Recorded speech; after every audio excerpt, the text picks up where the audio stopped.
Welcome. I am Kat Eggers. Welcome to this Dharma talk on the benefits of a breath-centered practice. Why choose a breath-centered practice? And how is it different from a posture-centered practice? The breath is the threshold. It's the bridge,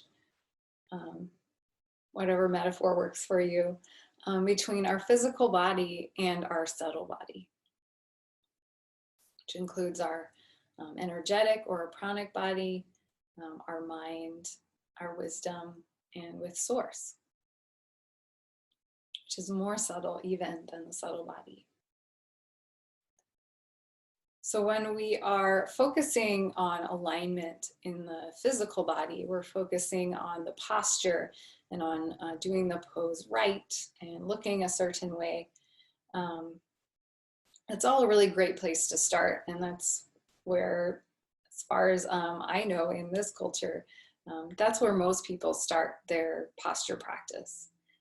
That's where most people start their yoga practice, is with the body. And that's really appropriate. The body is a great way to begin. But when we stay at the level of the physical body, we don't progress on the path. And the yogic path is really about transformation. It's about empowerment. It's about becoming aware of everything that we take for granted about who we are. And that can be habitual behaviors and beliefs that are limiting, but it can also be all of the gold, all of the strength, the gifts, our power. So if we stay at the level of the physical body, we don't really tap into any of that. And the breath is this door, this threshold, this bridge. It's the thing that connects our physical body with all of who we are.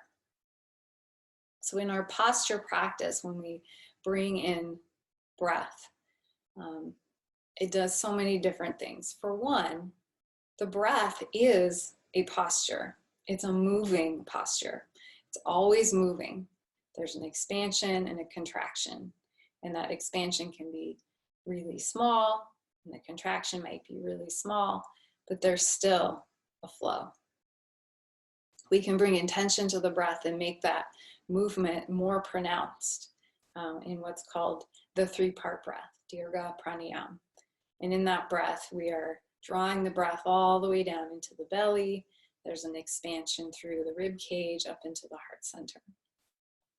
And then as we exhale, we can bring a more mindful exhale by actually activating the core and drawing the belly back toward the spine.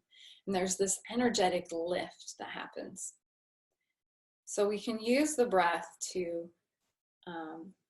move in between, grounding us to the earth as we inhale, really coming down into the body. And then as we exhale, there's this energetic lift that connects us to everything outside of ourselves.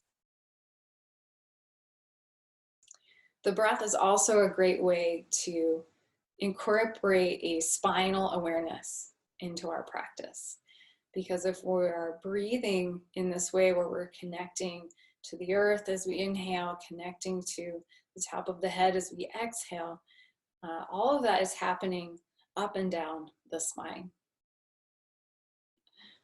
Another way that we can use the breath to walk ourselves over this bridge from physical body into the more subtle aspects of our experience is to observe as we come into stillness in a pose, we're holding a pose, how the breath is still moving through the body. So there's never stillness, truly. And one of my teachers uses this term, which I love, dynamic stillness. So there's always some kind of movement happening, some kind of flow. So the bodies maybe come to stillness in Warrior Two,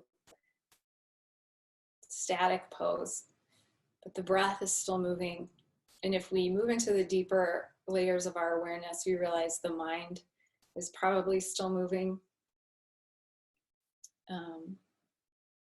We discover our prana is always moving. Prana's very nature is to flow, so we can observe that. All of those things are part of the dynamic stillness. Ultimately, the breath allows us to become more and more embodied.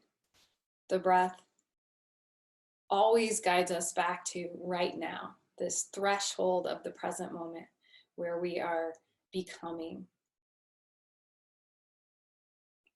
And the breath doesn't need to be big and mindful. It doesn't need to be a pranayama in order for the breath to guide us back to right now. Even a resting breath can be that bridge.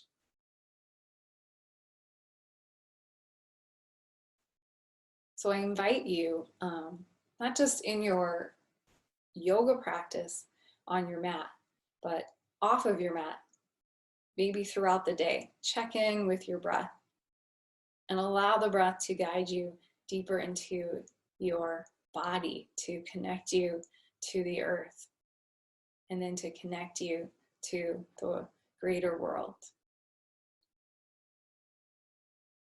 Remember that the breath is a threshold, and it can be the threshold upon which your transformation happens. If you'd like to explore how the breath can augment your posture practice, I'll be teaching a guided practice on Friday at noon via Zoom.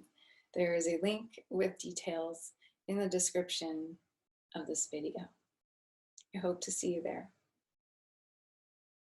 Namaste.